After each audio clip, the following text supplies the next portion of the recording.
Minocratie et code de la route.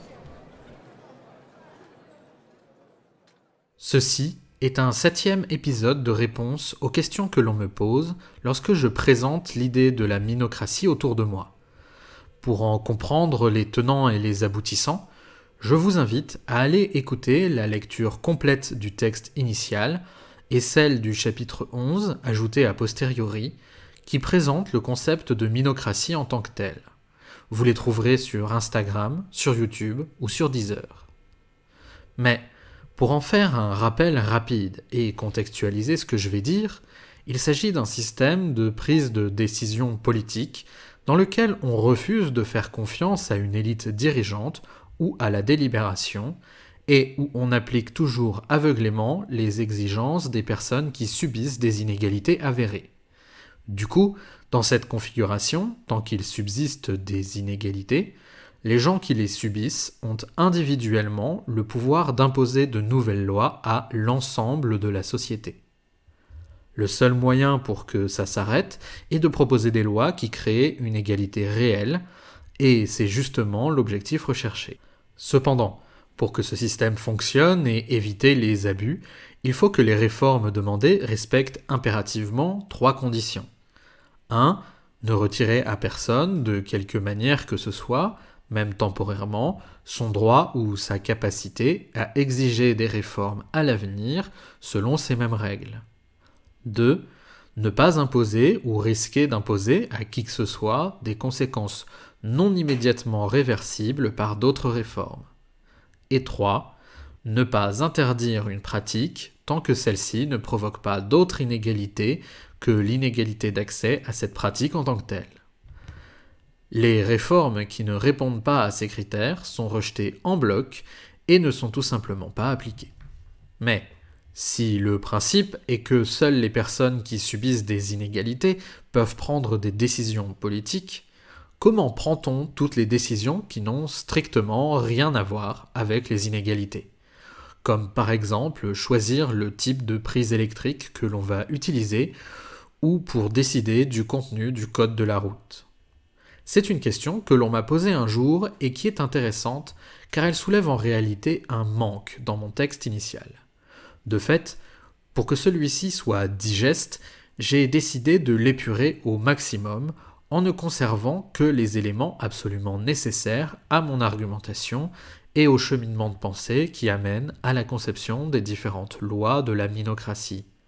Et parmi tous les arguments qui ont été écartés du texte, mais qui ont fait partie intégrante de ma réflexion pour le construire, il y a une analyse que je fais et qui va être au cœur de ma réponse dans cet épisode. Cette analyse est simple.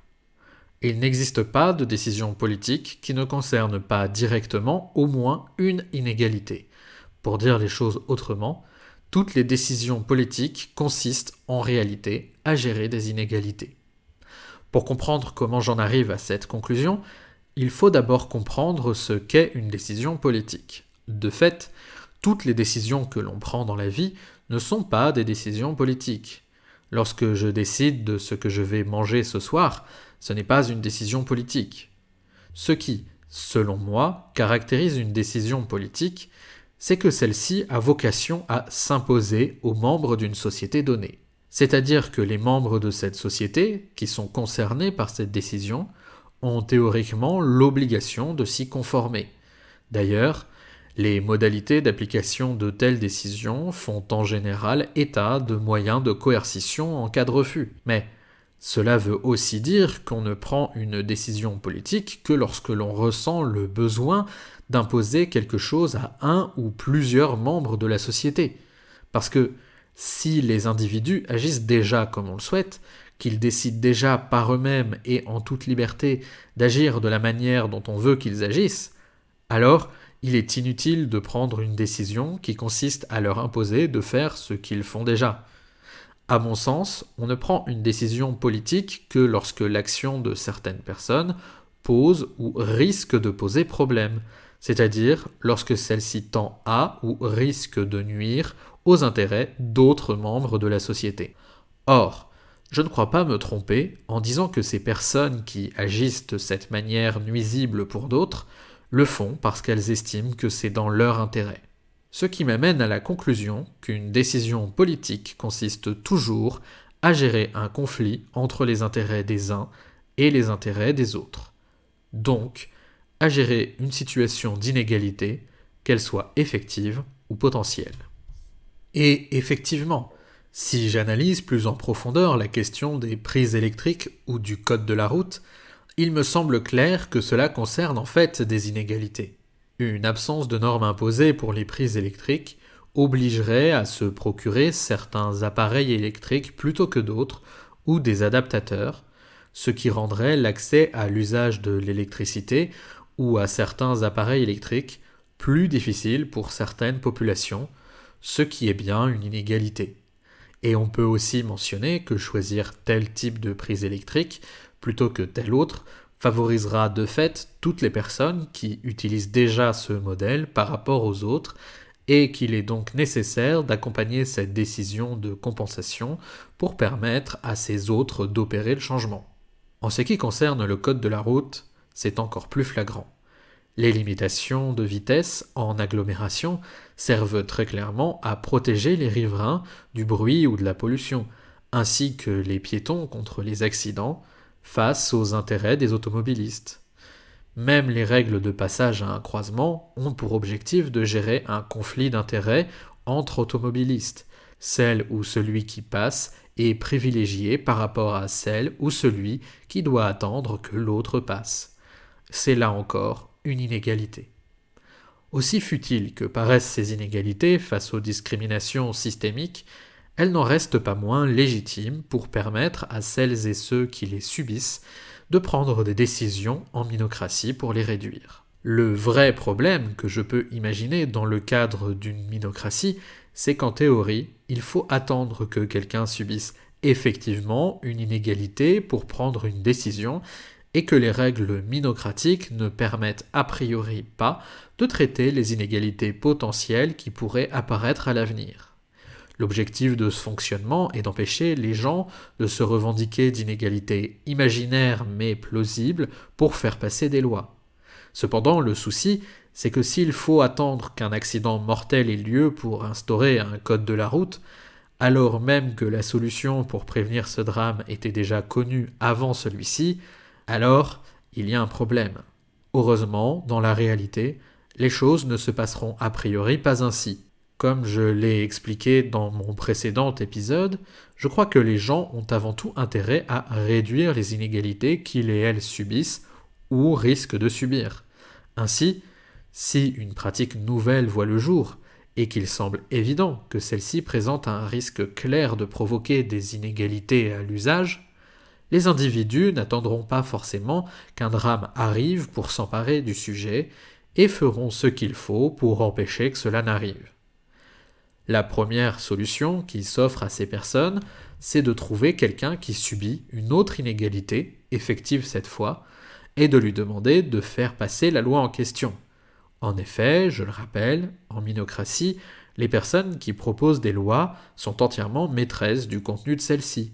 Et tant que ces personnes subissent bien une inégalité et que ce contenu respecte les 3 conditions que j'ai évoquées plus tôt, alors la loi est validée. Quand bien même ce contenu n'aurait aucun rapport avec l'inégalité invoquée pour faire passer la loi.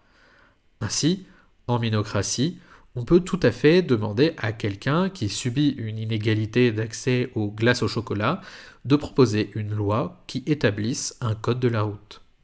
Et si jamais ce code de la route n'est pas parfait, on pourra toujours utiliser la même astuce pour le modifier. A priori, si elle fonctionne comme je l'espère, les mécaniques mêmes de la minocratie devraient alors permettre d'aboutir à la solution la plus efficace pour tout le monde qui ne produise pas d'inégalité. Mais imaginons qu'il soit impossible de trouver quelqu'un qui subisse une inégalité et qui soit d'accord pour faire passer cette loi.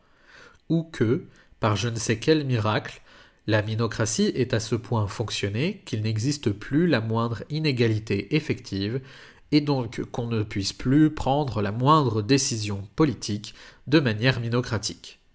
Alors oui, Il faudra bien que les personnes qui souhaitent que cette décision politique soit prise fassent autrement, et elles pourront s'y prendre de toutes sortes de manières.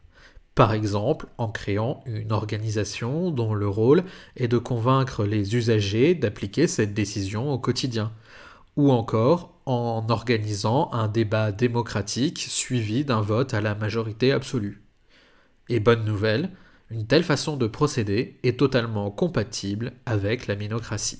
De fait, j'en ai déjà parlé dans mes épisodes précédents, mais en minocratie, il n'est pas réellement question de prendre toutes les décisions politiques en suivant les règles minocratiques. Ce n'est tout simplement pas possible.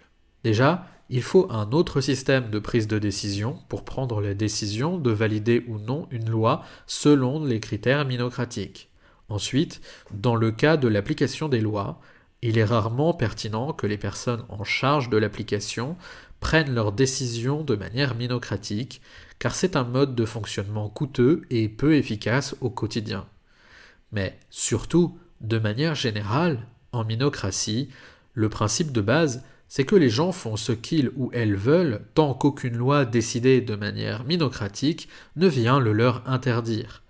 Et cela peut donc passer par le fait de prendre des décisions politiques autrement que par ce processus, exactement comme dans le cadre de l'application des lois ou pour trouver des solutions au blocage dont j'ai parlé dans les 2 derniers épisodes.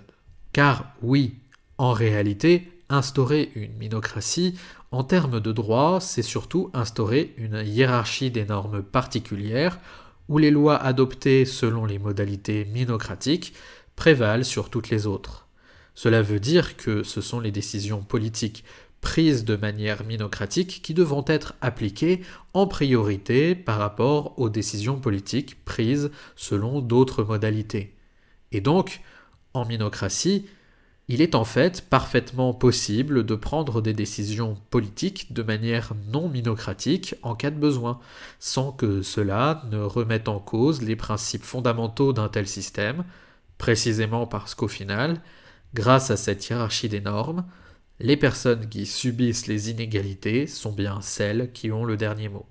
Et c'est la raison pour laquelle, dans le texte initial, je n'ai pas mentionné mon analyse selon laquelle toute décision politique concerne nécessairement au moins une inégalité. Parce que dans le fond, même si j'ai tort, même si je me trompe complètement sur ce point, le concept même de la minocratie n'empêche pas de prendre des décisions politiques autrement en cas de besoin. Les règles de la minocratie prévoient déjà implicitement, de par leur fonctionnement même, cette éventualité.